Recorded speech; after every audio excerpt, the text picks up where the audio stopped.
अस्सलाम वालेकुम। कैसे हैं आप लोग सब? उम्मीद करती हूँ सब ठीक ठाक खैरियत से होंगे। आज मैं बना रही हूँ बहुत ही मज़ेदार से और आसान तरीके से अंडे चनों का सालन, और झटपट से बन जाता है, घर के मसालों से ही बन जाता है। और आप इस रेसिपी को लास्ट तक देखिएगा, स्किप मत कीजिएगा। मैंने बिल्कुल डिफरेंट तरीके से इसे बनाया है। तो आइए इसे बनाना शुरू करते हैं। यहाँ पर सबसे पहले तो मैं कुकिंग ऑयल लूँगी। ऑयल हमें थोड़ा ज़्यादा चाहिए, तकरीबन हाफ कप से थोड़ा कम ये मैंने कुकिंग ऑयल लिया है। और फ्लेम को मैं जो है हाई कर दिया है। इसको गरम करेंगे, उसके बाद फिर आगे का प्रोसेस शुरू होगा। ऑयल गरम हो गया है। यहाँ पर मेरे पास एक बड़े साइज़ की प्याज थी और 2 टमाटर थे। एक बड़ा टमाटर ले लीजिए या 2 मीडियम साइज़ के टमाटर ले लीजिए। उन्हें मैंने बहुत अच्छा फाइन सा पेस्ट बना लिया है, वो इसमें चला जाएगा।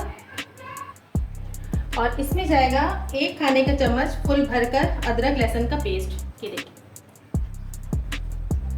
और अब हमें इसे मिक्स करना है और इसे भूनना है हमें। अच्छे तरीके से भूनेंगे इसे, ताकि प्याज का कच्चापन है वो ख़त्म हो जाए और तेल जो है वो ऊपर आ जाए। यहाँ पर तकरीबन 5 मिनट हो गए हैं और चेक करते हैं। ये देखिए, इसके ऊपर ऑयल आ गया है और प्याज और टमाटर जो है बहुत अच्छे तरीके से भुन गए हैं। ये देखिए, तेल जो है सेपरेट हो गया है। देखिए, अब हम इसके अंदर कुछ मसाले शामिल करेंगे। सबसे पहले तो मैं इसमें नमक शामिल कर रही हूँ, लेकिन नमक मैं बहुत थोड़ा सा डाल रही हूँ। ये देखिए, 1/4 टीस्पून, तकरीबन 1 टीस्पून पिसी लाल मिर्चें, 1/4 टीस्पून के करीब जो है ये हल्दी, 1 चाय का चम्मच फुल भर के साबित धनिया, कुटा हुआ साबित धनिया, ये इसमें चला गया। ये है ज़ीरा पाउडर, भुना हुआ ज़ीरा पाउडर है, तकरीबन 1 टीस्पून के करीब मैंने इसे ऐड किया है। और ये है 1 टीस्पून के करीब सौंफ, जिसे मैंने बारीक पीस लिया है, ये इसमें चली गई।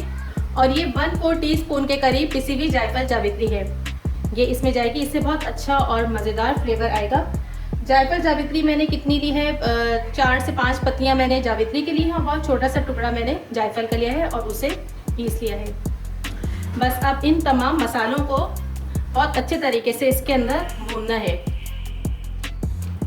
मसाले डालते ही इतनी मज़े की खुशबू फैल गई है पूरे किचन में। आप इस रेसिपी को ज़रूर ट्राई कीजिएगा। बहुत आसान है और मज़े की ये बहुत बनती है और झटपट भी बन जाती है। यहाँ पर तकरीबन 2 से 3 मिनट मुझे लगे हैं और देखिए, मसाला बहुत अच्छे तरीके से भुन गया है। ऑयल देखिए सेपरेट हो गया है। ये देखिए, ऑयल जो है सेपरेट हो गया है। ये निशानी है अच्छे से मसाले के भुनने की। चलिए जी, ये भुन चुका। यहाँ पर मेरे पास तकरीबन 1.5 कप के करीब जो है सफ़ेद चने थे और इन्हें मैंने रात भर भिगोया था और सुबह इसे बॉईल कर लिया था थोड़ा सा नमक डाल के। ये इसमें चले गए और इसका पानी है वो भी हम इसी के अंदर ही डालेंगे, चनों का पानी। बस अब इसे हम मिक्स करेंगे अच्छे तरीके से। अच्छा, यहाँ पर मेरे पास तकरीबन 2.5 से 3 कप के करीब चिकन की यखनी है। मैंने फ्रिज में रखी थी, इसलिए जमी जमी हो रही है। ये हम इसमें पूरी इसमें ऐड कर देंगे, इससे बहुत मज़े का इसमें फ्लेवर आएगा। ये इसमें चली गई, इसमें पानी की ज़रूरत नहीं है। और अगर आप चिकन की यखनी नहीं है आपके पास तो आप उसको बना सकते हैं। पानी लीजिए 2 से 3 कप और उसके अंदर जो है 1 चिकन क्यूब डाल दीजिए। गर्म पानी करके उसके अंदर चिकन क्यूब डाल के उसको डिज़ोल्व कर लीजिए, तो आपके पास यखनी तैयार हो जाएगी। बस अब मैं इसे कवर करके रख रही हूँ तकरीबन 10 से 15 मिनट के लिए, ताकि तमाम चीज़ें अच्छे से यकजान हो जाएं। यहाँ पर हमारी ग्रेवी को कम से कम भी 12 से 15 मिनट हो गए हैं और अब देखिए कितना अच्छा सा इसका कलर आ गया है। ये देखिए, तेल भी ऊपर आ गया है।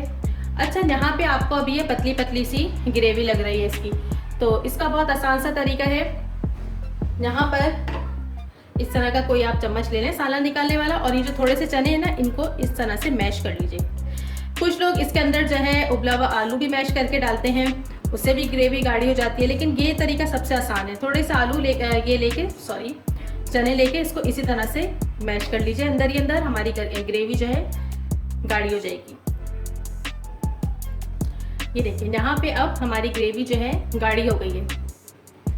ठीक है, अब हम इसमें ऐड करेंगे कुछ और स्पाइसेस। सबसे पहले तो मैं इसमें जो है पिसी हुई काली मिर्च डाल रही हूँ, हाफ टी स्पून के करीब। इससे भी बहुत अच्छा फ्लेवर आएगा। गरम मसाला पाउडर जाएगा हाफ टी स्पून। यहाँ पर मेरे पास चिली फ्लेक्स हैं, ये मैं थोड़े से 1/4 टीस्पून के करीब ऐड कर रही हूँ। ये ऑप्शनल है, ज़रूरी नहीं है कि आप भी इसको डालें। अच्छा, और ये मेरे पास 1/4 टीस्पून के करीब कसूरी मेथी है, ये इसमें चली गई। अच्छा, और लास्ट में अब इसमें जाएगा ये 1/4 टीस्पून से भी कम बेकिंग सोडा, बेकिंग पाउडर नहीं, बेकिंग सोडा। ये देखिए ये चले गए। अब हम इसे मिक्स कर लेंगे, तमाम मसालों को अच्छे तरीके से इसमें मिक्स करेंगे।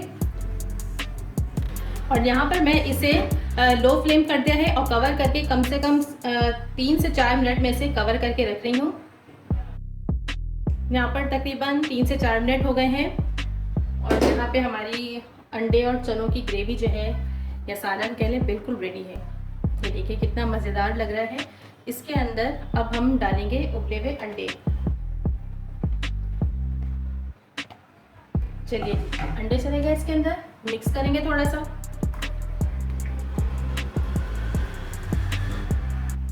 बारीक कटा हरा धनिया इसमें डालेंगे। इसके अलावा आप नमक चेक कर लीजिएगा और नमक और मिर्चें आपने अपने हिसाब से रखनी है। चलिए जनाब, हमारे आलू और चनों, सॉरी आलू नहीं, अंडों और चनों का सालन बिल्कुल रेडी है। अब मैं आपको इसे 1-2 मिनट में अभी इसमें दम लगा रही हूँ, फिर डिश आउट करके आपको दिखाती हूँ। और यहाँ पर हमारी मज़ेदार सी अंडा चना ग्रेवी बिल्कुल तैयार है। आप इस रेसिपी को ज़रूर ट्राई कीजिएगा, एंजॉय कीजिएगा। वीडियो पसंद आए तो लाइक ज़रूर कीजिएगा, फैमिली में शेयर भी कर दिया कीजिए और चैनल को सब्सक्राइब भी कर दीजिए अगर आप नए हैं। और कमेंट करके ज़रूर बताया कीजिए कि आपको रेसिपीज़ कैसी लगती हैं। Thank you. फिर आऊँगी एक नई रेसिपी के साथ। खुदा हाफिज़।